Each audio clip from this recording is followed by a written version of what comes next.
तो एक एक करके सारी संख्याओं को हम देखते हैं और उसके बाद हम देखेंगे ये संख्याएं एक दूसरे से कैसे रिलेटेड है। ठीक, चलिए यहां पर सबसे पहले जो आपको देखना है वो देखना है सम संख्या। क्या देखना है? सम संख्या। मेरे दोस्त सम संख्याएं क्या होती हैं? ऐसी संख्याएं, कॉपी पेन लीजिए और नोट करते जाइए, छोटा छोटा आपको लिखना है, ठीक है। ऐसी संख्याएं जो दो से पूर्णता विभक्त, जो दो से पूर्णता विभक्त, पूर्णता विभक्त, ठीक, उन्हें आप क्या कहते हैं? सम संख्याएं कहते हैं। और ऐसी संख्याओं को पहचानने का तरीका क्या है मेरे दोस्त? अगर किसी भी संख्या में इकाई के स्थान पर आपको क्या दिख जाए? इकाई के स्थान पर 0 दिख जाए, 2 दिख जाए, 4 दिख जाए, 6 दिख जाए या फिर 8 दिख जाए। इकाई के स्थान पर आपको 0, 2, 4, 6 या फिर 8 दिखे तो आप क्या कहेंगे? वो संख्या सम संख्या है। क्यों सम संख्या है? क्योंकि 0, 2, 4, 6 और 8 ये सारी 2 से कटने वाली संख्याएं हैं।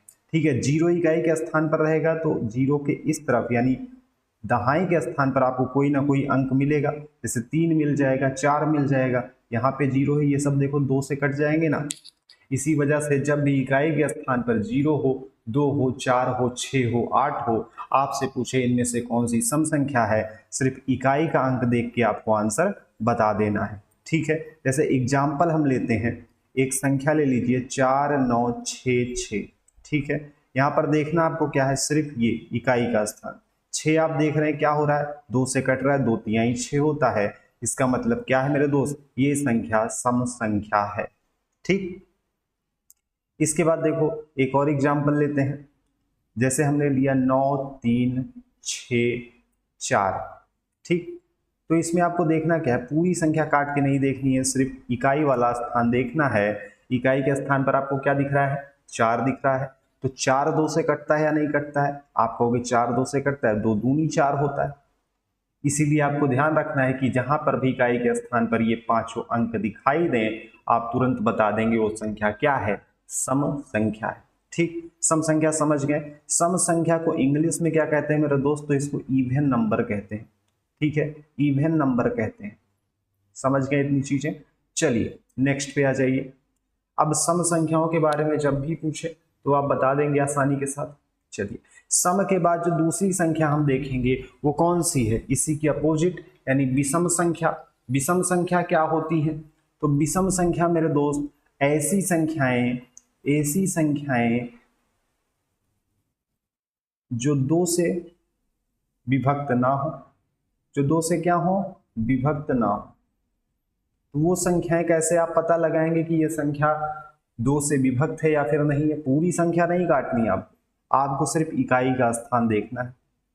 इकाई का स्थान, इकाई के स्थान पर अगर आपको क्या मिल जाए? 1, 3, 5, 7 या फिर 9 मिले तो आप कहेंगे ऐसी संख्याएं क्या हैं? विषम संख्याएं हैं, यानी कि ऑड नंबर। ठीक, क्या है? ऑड नंबर है। इकाई के स्थान पर 1, 3, 5, 7 या फिर 9 मिले, यानी पहले सम संख्या में जो आप 5 अंक देखा था आपने, वो ना मिलकर ये 5 अंक आपको मिलेंगे तो वो संख्या क्या हो जाएगी? विषम संख्या हो जाएगी।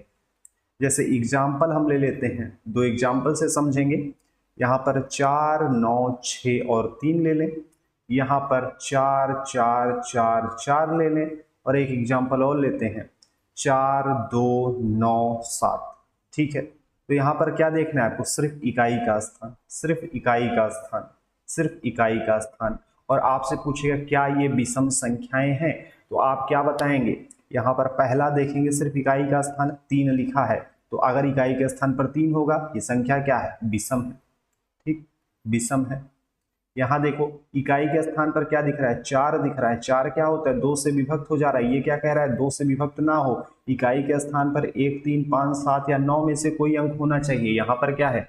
4 है, इसलिए क्या हो जाएगा? ये विषम संख्या आपकी नहीं है। क्यों? क्योंकि ये सम संख्या है, 2 से विभक्त है। ठीक, यहाँ देखो इकाई के स्थान पर 7 दिख रहा है, 7 दिख रहा है इकाई के स्थान पर, तो आप डायरेक्ट बताएंगे कि ये क्या है मेरे दोस्त? विषम संख्या है। विषम संख्या क्यों है? क्योंकि 2 से विभक्त नहीं होता 7। समझ गए इस बात को? चलिए नेक्स्ट पे आ जाइए। नेक्स्ट संख्या जो देखनी है आपको वो है भाज्य संख्या। भाज्य संख्या को हम क्या कहते हैं? कंपोजिट नंबर कहते हैं। क्या कहते हैं? कंपोजिट नंबर कहते हैं। कंपोजिट नंबर क्या होती है मेरे दोस्त? कंपोजिट नंबर ऐसी संख्याएं होती हैं, यहां पर लिख लेते हैं, कंपोजिट नंबर लिख लीजिएगा, ठीक। कंपोजिट नंबर क्या होता है तो लिख लो, ऐसी संख्या जो खुद और एक को छोड़कर किसी अन्य संख्या से भी विभक्त हो, किसी अन्य संख्या से भी विभक्त। अब देखो यहां पर दो चीजें ध्यान रखनी। कोई भी संख्या आप लेते हैं तो वो सारी संख्याएं क्या होती हैं? खुद से तो सारी संख्या कटेगी।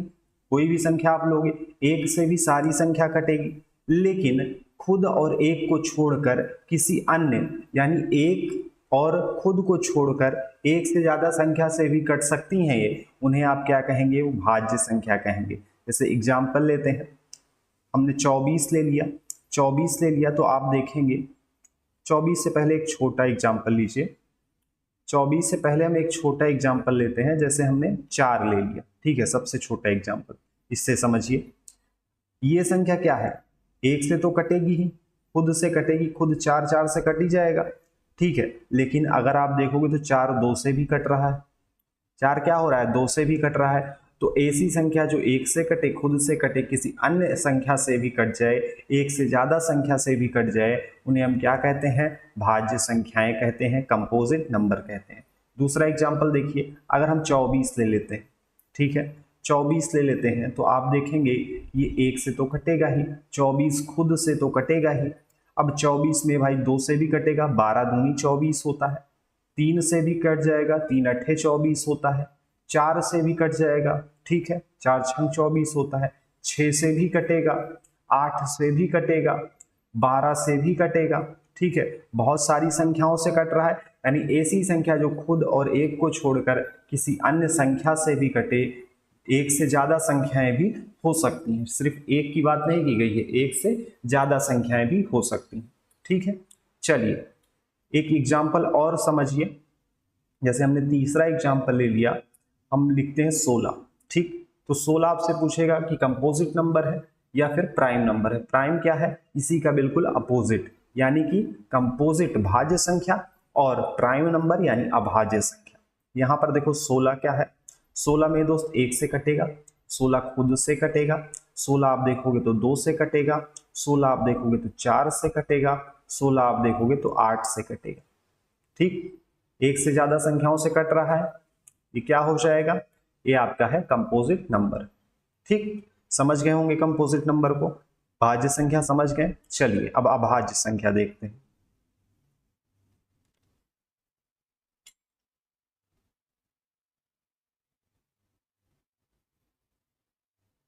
अच्छा, अभाज्य संख्या वाला लग रहा है पेज ही गायब हो गया, इस यहीं पर आप लिख लीजिएगा अभाज्य संख्या, ठीक है, यहीं पर आप लिख लीजिएगा अभाज्य संख्या, अभाज्य संख्या लिख लीजिएगा यहीं पर, ठीक। इसको हम क्या कहते हैं? प्राइम नंबर कहते हैं। क्या कहते हैं? प्राइम नंबर कहते हैं। अभाज्य संख्या यानी कि प्राइम नंबर। इसको हिंदी में एक और संख्या कहते हैं, रूढ़ संख्या, रूढ़ संख्या। अच्छा, कंपोजिट नंबर जो आपने अभी पढ़ा उसको यौगिक संख्याएं भी कहते हैं। तो कहीं क्वेश्चन में आपको यौगिक संख्याएं भी लिख के मिल सकता है, अधिकतर भाज्य संख्या ही मिलेगा, लेकिन कहीं कहीं पर आपको यौगिक संख्या भी लिखा हुआ दिख जाएगा, ठीक है। अभाज्य संख्या को ऋण संख्या के नाम से भी हम जानते हैं। ये क्या है? ये बिल्कुल उसी का अपोजिट है, जहां पर क्या था? भाज्य संख्या क्या थी कि स्वयं और एक को छोड़कर अन्य संख्याओं से भी विभक्त होते था, लेकिन अभाज्य संख्या क्या है? ये सिर्फ एक और खुद से ही विभक्त होगा, उसे ही हम प्राइम नंबर यानी कि अभाज्य संख्या कहते हैं। तो लिख लो, ऐसी संख्याएं जो खुद स्वयं से, ठीक है, खुद या स्वयं से, जो आपको सही लगे लिख सकते हैं। ऐसे भी लिख लीजिए कि ऐसी संख्या जो खुद से कटे और एक से कटे, खुद और एक से विभाजित हो, उसे आप क्या कहते हैं? विभाजित हो, उसे आप अभाज्य संख्या कहते हैं। ठीक, अभाज्य संख्या या फिर रूढ़ संख्या कहते हैं। नोट्स बनाते चलिएगा, जैसे पिछले जो क्लासेस हैं वो आप भूलते हुए ना जाएं, रिवाइज होता रहे आपका, टाइम टू टाइम इसको पढ़ते रहिएगा। ठीक, यहां पर देखिए, अब यहां पहली अभाज्य संख्या क्या होती है, सबसे ज्यादा क्वेश्चन पूछा जाता है और अधिकतर लोग इसको गलत करके आते हैं। यहां पर पूछता है कि पहली अभाज्य संख्या, देखो जो पहली आपकी अभाज्य संख्या होती, पहली अभाज्य संख्या, ऑप्शन ऐसे क्वेश्चन पूछता है कि आपकी पहली अभाज्य संख्या कौन सी है, वहां 0, 1, 2, 3, दो तीन ऑप्शन देगा और अधिकतर लोग एक टिक कर कर आते हैं, बहुत सारे लोग 3 टिक करके आएंगे। देखिए जो आपकी पहली अभाज्य संख्या होती है वो होती है 2। क्यों होती है, क्यों होती है ये समझिएगा। ऐसी संख्या है जो खुद से कटे, 2 खुद से कटेगा और 1 से कटे, ठीक है, 1 से कटे और खुद से कटे, तो पहली संख्या आपको यही मिलेगी। पहली संख्या क्या मिलेगी, 2 ही मिलेगी, जो खुद से कटेगी 1 से कटेगी। समझ रहे हैं बात को। यहां पर एक क्वेश्चन आपका और बनता है इसी का 2 से रिलेटेड, कि आपकी कुल कितनी सम अभाज्य संख्याएं, ठीक है, कुल सम अभाज्य संख्याओं की संख्या, अभाज्य संख्याओं की संख्या, तो ये भी याद रखिए, ये भी आपका क्या है, कुल सम अभाज्य संख्याओं की संख्या क्या होगी। पहली अभाज्य संख्या 2 है और कुल सम अभाज्य संख्या भी सिर्फ एक ही है, वो कौन सी है, 2 है, तो आंसर इसका क्या हो जाएगा 1। कुल सम अभाज्य संख्याओं की संख्या 1 है, कौन सी है वो संख्या, वो है 2। ठीक, चलिए यहां पर आप देख लीजिए सम अभाज्य संख्याएं लिख लीजिए। पहली सम अभाज्य संख्या आपकी हो जाएगी 2 और यही आपकी लास्ट सम अभाज्य संख्या है, और जितनी भी अभाज्य संख्याएं आपको दिखेंगी वो सारी की सारी विषम अभाज्य संख्याएं दिखेंगी। तो क्वेश्चन ऐसा भी पूछता है कि कुल विषम अभाज्य संख्याओं की संख्या, क्या पूछता है कि कुल विषम अभाज्य संख्याओं की संख्या कितनी होगी। तो मेरे दोस्त सिर्फ 2 को छोड़कर जितनी भी अभाज्य संख्याएं होती हैं वो सारी क्या होती हैं, विषम ही होती हैं। तो यहां पर आंसर आपका क्या आएगा, अनंत आएगा। ठीक, चलिए यहां पर लिख लीजिए, सबसे पहली अभाज्य संख्या आपकी 2 है, इसके बाद 3 आता है, फिर कौन सी आएगी, 5 आएगी, 7 आएगी, 11 आएगी, 13 आएगी, 17 आएगी, 19 आएगी, 23 आएगी, ऐसे बढ़ते हुए जाता है, आपका अनंत तक जाएगा। ठीक, तो कुल अभाज्य संख्याओं की संख्या अनंत है, कुल विषम अभाज्य संख्याओं की संख्या अनंत है, कुल सम अभाज्य संख्याओं की संख्या सिर्फ 1 है। पहली अभाज्य संख्या कौन सी है, 2 है, दूसरी अभाज्य संख्या कौन सी है, 3 है। ये सारी चीजें आपको ध्यान रखनी। ठीक, अभाज्य संख्या समझ गए होंगे। चलिए नेक्स्ट पे आ जाते हैं। अब हमें देखना है सह अभाज्य संख्या। कौन सी देखनी है, सह अभाज्य संख्या। सह अभाज्य संख्या क्या है मेरे दोस्त, इसको हम कहते हैं को प्राइम नंबर। क्या कहते हैं, को प्राइम नंबर।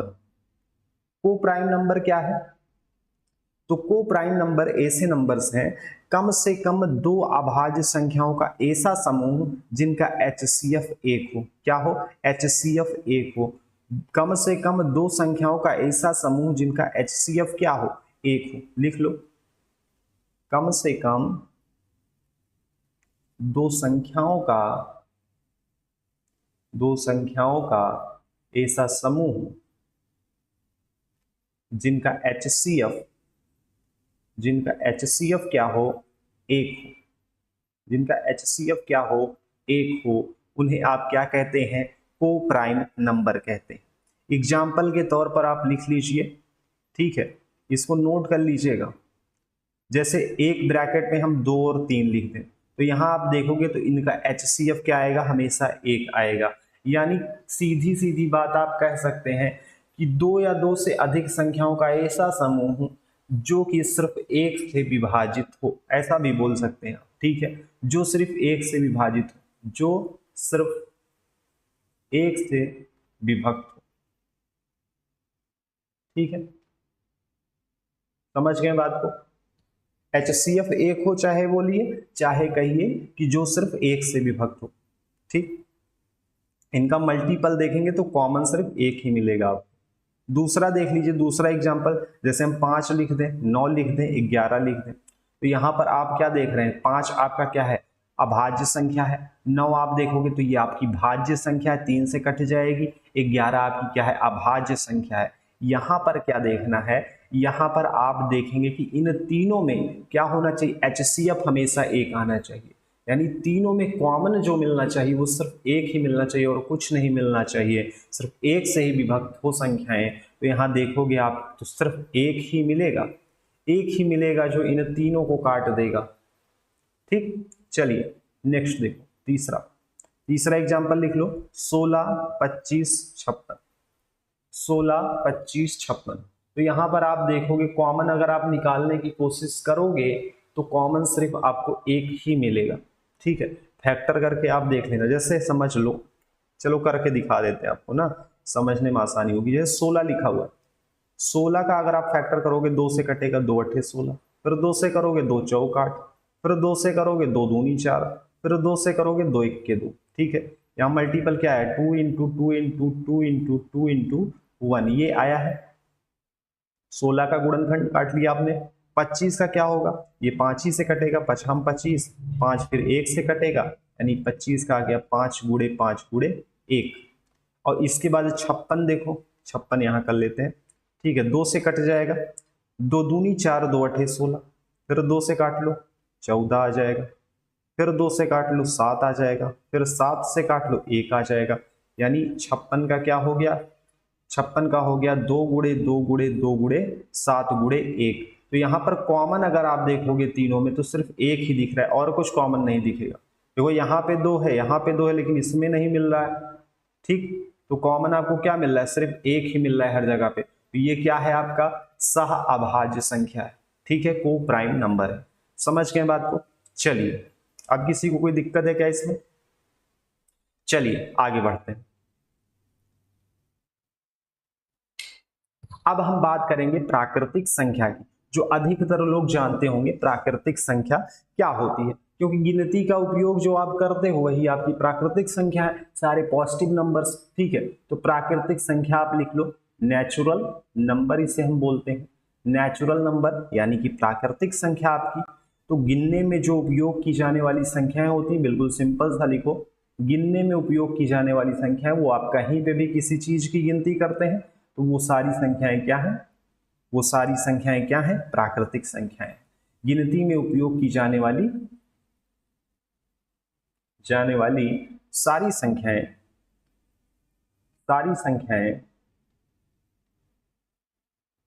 क्या है, प्राकृतिक संख्याएं, प्राकृतिक संख्याएं, ठीक। और प्राकृतिक संख्या आप डायरेक्ट लिख सकते हो कि सारे पॉजिटिव नंबर्स, डायरेक्ट लिख सकते हो सारे पॉजिटिव नंबर्स आपकी क्या है, प्राकृतिक संख्याएं हैं। ये कहां से स्टार्ट होती, 1 से, 1 2 3 ऐसे करते हुए आपकी अनंत तक जाती, इनफाइनाइट तक जाएगी, ठीक है। 1 2 3 4 जितनी भी आप गिनती पढ़ सकते हैं वो सारी क्या है, प्राकृतिक संख्याएं हैं। चलिए नेक्स्ट पे आ जाइए।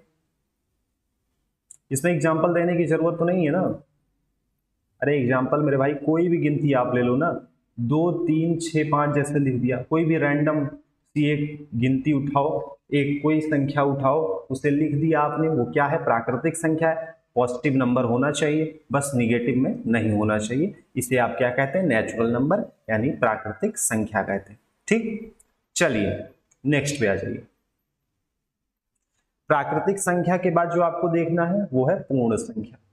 पूर्ण संख्या क्या है, इसे आप कहते हैं होल नंबर, क्या कहते हैं, होल नंबर। अब होल नंबर क्या है, होल नंबर है कि प्राकृतिक संख्या में जीरो को जब शामिल कर लिया जाता है तो उसे आप पूर्ण संख्या कहते हैं। क्या कहते हैं, प्राकृतिक संख्या में जब जीरो यानी शून्य को शामिल कर लिया जाए, शून्य को भी शामिल कर लिया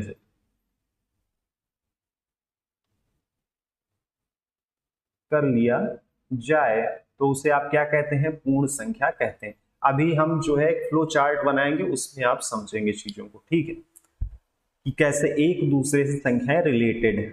चलिए, तो यहां पर आप डायरेक्ट लिख सकते हैं कि 0 से ये स्टार्ट होती है पूर्ण संख्या, और सारी प्राकृतिक संख्याएं इसके बाद आप लिख दो 1 2 3 4।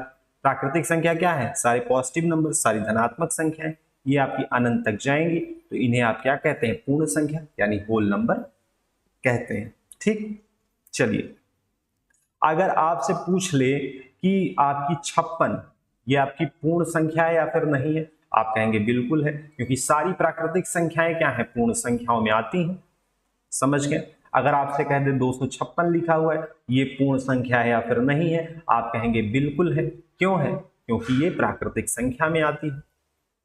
ठीक, अगर आपसे कह दे कि -24 लिखा हुआ है, ये पूर्ण संख्या है आपकी कि नहीं है, तो यहां पर ध्यान दीजिएगा, जहां पे भी निगेटिव साइन लगा हुआ है वो आपकी प्राकृतिक संख्या में नहीं आती है। निगेटिव नंबर्स प्राकृतिक संख्याओं में नहीं आती है। निगेटिव नंबर्स आपकी आती है, आगे हम संख्याएं पढ़ेंगे पूर्ण के बाद, उसे हम पूर्णांक संख्या कहते हैं। वहां पर आप कहेंगे कि अगर आपसे पूछे कि ये कौन सी संख्या है, पूर्णांक, पूर्ण या फिर प्राकृतिक, आप कहेंगे ये है पूर्णांक संख्या। ठीक है, प्राकृतिक क्यों नहीं है? क्योंकि इसमें निगेटिव साइन लगा हुआ है, और प्राकृतिक संख्या आपकी पॉजिटिव नंबर्स होती। समझ गए बात को? चलिए नेक्स्ट पे आ जाइए। नेक्स्ट संख्या जो आपकी रहेगी वो है पूर्णांक संख्या, जिसको आप क्या कहते हैं? इसको आप इंटीजर कहते हैं। इंटीजर, कितने लोग इंटीजर जानते हैं? तो इंटीजर में क्या है कि धनात्मक संख्याएं, सारी धनात्मक संख्याएं, पॉजिटिव नंबर्स, धनात्मक संख्याएं प्लस ऋणात्मक संख्याएं, प्लस ऋणात्मक संख्याएं और प्लस 0, ऐसे डायरेक्ट लिखो। ठीक है, या आप ऐसे लिख सकते हो कि सारी धनात्मक संख्याएं 0 और सारी ऋणात्मक संख्याएं मिलाकर एक संख्या बनाती हैं, जिसे हम पूर्णांक संख्या कहते हैं। ठीक है, या फिर ऐसे लिख सकते हो कि सारी प्राकृतिक संख्याएं और पूर्ण संख्याएं जब ऋणात्मक संख्याओं के साथ मिला दी जाती हैं तो उन्हें हम क्या कहते हैं? पूर्णांक संख्याएं कहते हैं। अपने अपने तरीके से आप लिख सकते हैं। ठीक, चलिए यहां पर समझिए, सारी धनात्मक संख्याएं आपकी, सारी पॉजिटिव नंबर्स, सारे निगेटिव नंबर्स और 0, ये जब एक साथ आपको दिख जाए तो आप कहेंगे पूर्णांक संख्या है। या इनमें से कोई एक नंबर भी आपको दिखे और आपसे पूछे क्या ये पूर्णांक संख्या है, तो आप कहेंगे बिल्कुल है। ठीक, चलिए एग्जाम्पल से समझिए चीजों को। पहला एग्जाम्पल हम लेते हैं, जैसे एग्जाम्पल से पहले आप लिख लीजिए ना, इसको लिख लीजिए, और यहां पर आप लिख लीजिए ये एक ब्रैकेट बना के लिख लीजिए। ठीक है, यहां -3 -2 -1 0 +1 +2 +3, फिर 3 डॉट रख देना। 3 डॉट जब रखते हो तो ये कहता है कि अनंत तक जा रही है। ठीक है, अनंत का मतलब 3 डॉट लगाए तो इसका मतलब समझो अनंत तक जा रही है। ठीक है, ये क्या है? इधर जो है ये सारी पॉजिटिव नंबर्स और इधर सारे निगेटिव नंबर से अनंत तक जा रहे हैं, इनफाइनाइट तक। ठीक, 0 हो गया, सारे पॉजिटिव नंबर्स, सारे निगेटिव नंबर्स, अनंत तक क्या है? पूर्णांक संख्याएं। अब एग्जाम्पल देखो, एग्जाम्पल क्या है? एग्जाम्पल जैसे हमने ले लिया -24 लिखा हुआ है, 0 लिखा हुआ है, 576 लिखा हुआ है। आपसे पूछे क्या ये पूर्णांक संख्या है? आपने देखा निगेटिव लगा हुआ है, निगेटिव नंबर है ये क्या हो जाएगी? पूर्णांक संख्या। यहाँ 0 लिखा हुआ है, ये क्या है? क्या है आपका? पूर्ण संख्या में आता है 0, तो ये क्या हो जाएगा आपका? पूर्णांक संख्या। यहाँ 576 है, यानी ये धनात्मक संख्या आपकी, तो ये भी आपकी क्या हो जाएगी? पूर्णांक संख्या हो जाएगी। ठीक है, चलिए नेक्स्ट पे आ जाइए। पूर्णांक संख्या के बाद जो आपको देखना है वो आपको देखना है परिमेय संख्या, जिसे आप रेशनल नंबर कहते हैं। रेशनल नंबर, ठीक है, रेशनल नंबर का जो किस क्लास में 9th 10th में आपको रेशनल नंबर का पहला ही चैप्टर मिल जाता है, ठीक है। तो जिन्होंने पढ़ रखा है, जिनको याद होगा वो जानते होंगे कि परिमेय संख्या यानी रेशनल नंबर किसे कहते हैं। देखिए ऐसी संख्या साथ साथ लिखिए, जिन्हें नहीं पता है बिल्कुल भी इसको लिख लीजिएगा, ठीक है। ऐसी सभी संख्याएं, ऐसी सभी संख्याएं जिन्हें आप P अपान Q के फॉर्म में लिख सकते हैं, जिन्हें आप क्या लिख सकते हैं, P अपान Q के फॉर्म में, P अपान Q के रूप में लिख सकते हैं।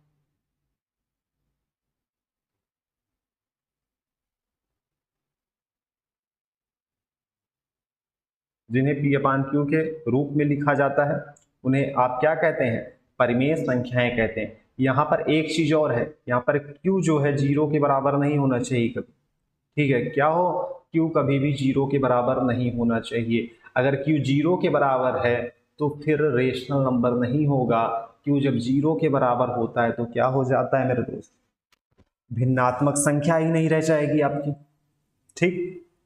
चलिए, तो ये क्या हो जाएगा, ये आपकी परिमेय संख्याएं कहलाती, परिमेय संख्याएं कहलाती। लिख लेंगे इसे, ऐसी सभी संख्याएं जिन्हें आप P अपान Q के फॉर्म में लिख सकते हैं, जहां पर Q is not equal to 0 हो, परिमेय संख्याएं कहलाती। एग्जाम्पल लिख लीजिए, एग्जाम्पल समझिए। जितनी भी आपकी पूर्णांक संख्या, अभी तक आपने जितनी संख्याएं पढ़ी, यानी आप लिख सकते हैं प्राकृतिक संख्या, प्राकृतिक संख्या प्लस पूर्ण संख्या प्लस पूर्णांक संख्या, ठीक। ये सारी संख्याएं आपने पढ़ी। इसके पहले जो आपने संख्याएं पढ़ी थी, सम संख्या, विषम संख्या, अभाज्य संख्या, भाज्य संख्या, सहभाज्य संख्या, वो सारी संख्याएं प्राकृतिक संख्याओं के अंतर्गत आती हैं। ये सारी संख्याएं, फिर पूर्ण संख्या और पूर्णांक संख्या। अभी आप लास्ट में फ्लो चार्ट से अच्छे से समझेंगे इस चीज को, अभी सिर्फ परिमेय संख्या समझने पे फोकस करिए, ठीक है। सारी प्राकृतिक संख्याएं, सारी पूर्ण संख्याएं, सारी पूर्णांक संख्याएं, इसके बाद आपकी दशमलव संख्याएं, दशमलव संख्याएं, इसके बाद आपकी दशमलव संख्याएं, ये सारी संख्याएं जो आप P अपान Q के फॉर्म में लिख सकते हैं, उन्हें आप क्या कहते हैं, परिमेय संख्या कहते हैं। ध्यान दीजिएगा, एग्जाम्पल से समझिए, कुछ एग्जाम्पल लिख लीजिए इसके। जैसे हम लिखें 1/2, ठीक है, या हमने लिख लिया माइनस में 23/24, ठीक है। निगेटिव नंबर हो पॉजिटिव नंबर हो सब आएंगे इसमें। जैसे हमने लिख लिया 28/35, हमने लिख लिया 22/24, ठीक। हमने लिख लिया 0.5555, ऐसे नंबर्स आपने देखे होंगे, ठीक है। यहां हमने लिख दिया 0.731, ठीक, ऐसे नंबर्स आपने देखे होंगे। यहाँ पे हमने लिख लिया 6.7777, बार बार रिपीट कर रहा है 7, ऐसे नंबर्स आपने देखे होंगे। इसको आप कैसे लिख सकते हैं, इसको आप ऐसे लिख सकते हैं, देखिए जब बार बार रिपीट हो रहा है यानी 6.7 के ऊपर बार लगा सकते हैं, ऐसे आपको लिखा हुआ मिल सकता है। तो अगर आपसे पूछ ले कि ये नंबर आपकी परिमेय संख्या या फिर नहीं है, आप क्या बताएंगे, ये परिमेय संख्या है। 7 बार बार रिपीट हो रहा है दशमलव के बाद, तो क्या हो जाएगी, परिमेय संख्या है। वो सारी संख्याएं जिनकी आप एग्जैक्ट वैल्यू निकाल सकते हो, एग्जैक्ट वैल्यू निकल सकती है, वो आपकी परिमेय संख्या के अंतर्गत आती हैं। तो 6.7 के ऊपर बार लग जाता है यहाँ पर, ठीक है। और यहाँ इसकी वैल्यू आप कैसे निकालते हो, 6 और प्लस करोगे, इस यहाँ देखो यहाँ सिर्फ एक अंक है, तो यहाँ 7 लिखा, इसके नीचे लिखोगे 9, 7/9 हो जाएगा, 6 + 7/9, ठीक है। एक के ऊपर बार था। चलिए यहां पर देखिए, आप लिख सकते हो, एक एग्जांपल लिखिए एकदम छोटा सा, 0.5 के ऊपर बार, तो इसको आप कैसे लिख सकते हो, यहाँ पे लिख सकते हो 5/9, डायरेक्ट समझिएगा, बार है एक संख्या, एक अंक के ऊपर, यहाँ पर क्या लिख दोगे 5/9। जब भी बार होगा 10 मत लिखना, 9 रहेगा यहाँ पर। तीसरे उससे समझ लो, तीसरे एग्जांपल से 0.731 लिखा है, तीनों के ऊपर बार लगा दिया, तो क्या हो जाएगा इसका क्या हो जाएगा, 331 बटे आप क्या लिखोगे, 3 बारी 9, तीनों के ऊपर बार है तो सब में 1 1 बारी 9 हो गया। समझ गए बात को। चलिए इसके बाद जो हम परिमेय संख्याओं से रिलेटेड एक क्लास करेंगे, वहां पर परिमेय संख्याओं से रिलेटेड और अपरिमेय संख्याओं से रिलेटेड क्वेश्चंस आपको देखने को मिलेंगे। तो वहां पर जब क्वेश्चंस आप करेंगे तो बेहतर तरीके से आपको संख्याएं समझ में आएंगी। ये सिर्फ आपकी एक बेसिक क्लास है जहां पर आप संख्याओं के बारे में जान जाइए पहले। इसके बाद जो क्वेश्चंस आपसे पूछे जाते हैं परिमेय संख्या या परिमेय संख्याओं से रिलेटेड या अभाज्य संख्याओं से रिलेटेड, बड़े अच्छे अच्छे क्वेश्चंस हैं, तो उनको हम एक वीडियो में कवर करेंगे। चलिए, इसके बाद जो संख्या आपकी आती है वो है अपरिमेय संख्या। अपरिमेय संख्या आप किसे कहते हैं मेरे दोस्त? वो संख्याएं, अच्छा इंग्लिश में इसे आप कहते हैं इरेशनल नंबर। लिख लीजिएगा, इरेशनल नंबर। नहीं कोई इंग्लिश में बोल देता है तो आपकी हालत खराब की ये क्या है भाई, इरेशनल नंबर क्या आ गया। तो लिख लो ऐसी संख्या है जिसकी आप एग्जैक्ट वैल्यू नहीं निकाल सकते। सीधा सीधा इसका लिखो, ऐसी संख्या जिसकी एग्जैक्ट वैल्यू नहीं निकाल सकते, जिनकी आप एग्जैक्ट वैल्यू नहीं निकाल सकते, नहीं निकाल सकते, वो क्या हो जाएंगी? अपरिमेय संख्या यानी इरेशनल नंबर हो जाएंगी। जैसे हम रूट के अंदर 2 लिख दें, रूट के अंदर 5 लिख दें, रूट के अंदर 7 लिख दें, पाई लिख दें। पाई जानते हैं ना, जिसकी वैल्यू आपको क्या दिखती है? 22/7। 22/7 कहीं लिखा होगा, पूछेगा कौन सा नंबर है, आप कहेंगे परिमेय नंबर। क्या है?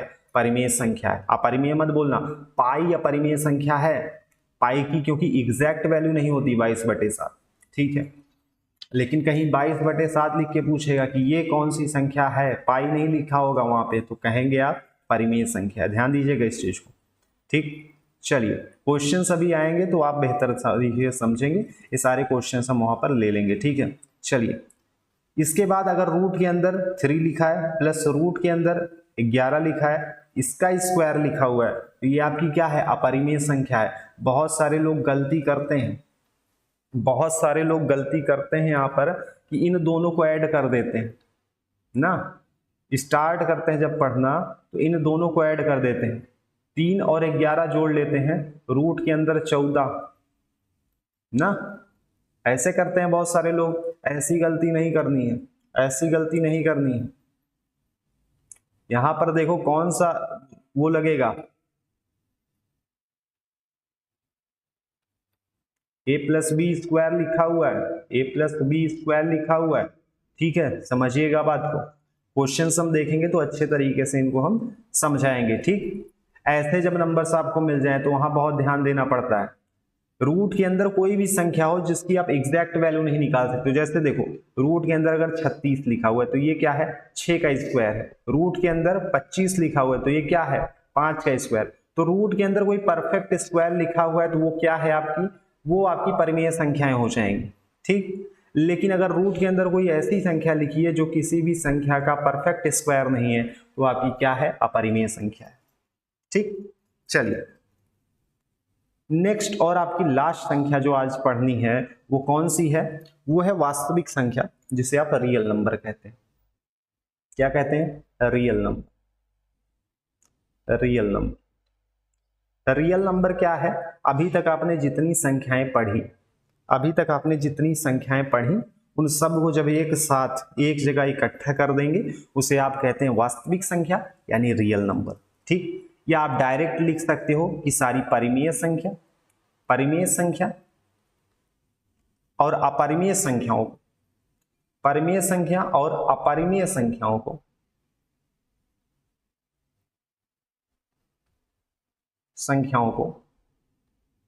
एक साथ सम्मिलित रूप से लिखने पर, सम्मिलित रूप से लिखने पर वास्तविक संख्या प्राप्त होती है। वास्तविक संख्या प्राप्त होती है। या आप डायरेक्ट समझ सकते हैं कि सारी परिमेय संख्याएं और सारी अपरिमेय संख्याओं को हम क्या कहते हैं? वास्तविक संख्याएं कहते हैं। क्यों ऐसा बोल सकते हैं आप? क्योंकि जितनी भी परिमेय संख्याएं हैं आपकी, पिछले जितने भी नंबर्स आपने पढ़े वो सारे क्या होते हैं? परिमेय संख्याओं के अंतर्गत आते हैं, ठीक। वास्तविक संख्या और परिमेय संख्या में क्या फर्क है कि यहां पर आपको अपरिमेय संख्याएं नहीं मिलती हैं परिमेय संख्या में, वास्तविक संख्या में अपरिमेय संख्याएं भी आपको देखने को मिल जाती हैं। ठीक, चलिए यहां पर एक फ्लो चार्ट बना लीजिए जो कि आपको समझने में मदद करेगा और इसके बाद ये क्लास हम अंत करते हैं यहीं पर। ठीक है, सबसे पहले यहां पर लिख लियो संख्या के प्रकार, संख्याओं के प्रकार। सबसे पहले लिख लीजिए इसको। यहां पर जो आपको सबसे पहला लिखना है वो वास्तविक संख्या लिखना, वास्तविक संख्या। देखो एक होती काल्पनिक संख्या, वास्तविक संख्या और काल्पनिक संख्या दो संख्याओं में विभक्त करता है, लेकिन काल्पनिक संख्या आपसे परीक्षा में कहीं नहीं पूछता, वनडे एग्जाम में कहीं नहीं पूछता। काल्पनिक संख्या जिसकी आप कल्पना मात्र कर सकते हैं, सिर्फ इतना समझिएगा इस चीज को। ठीक है, तो वास्तविक संख्या देख लिया आपने।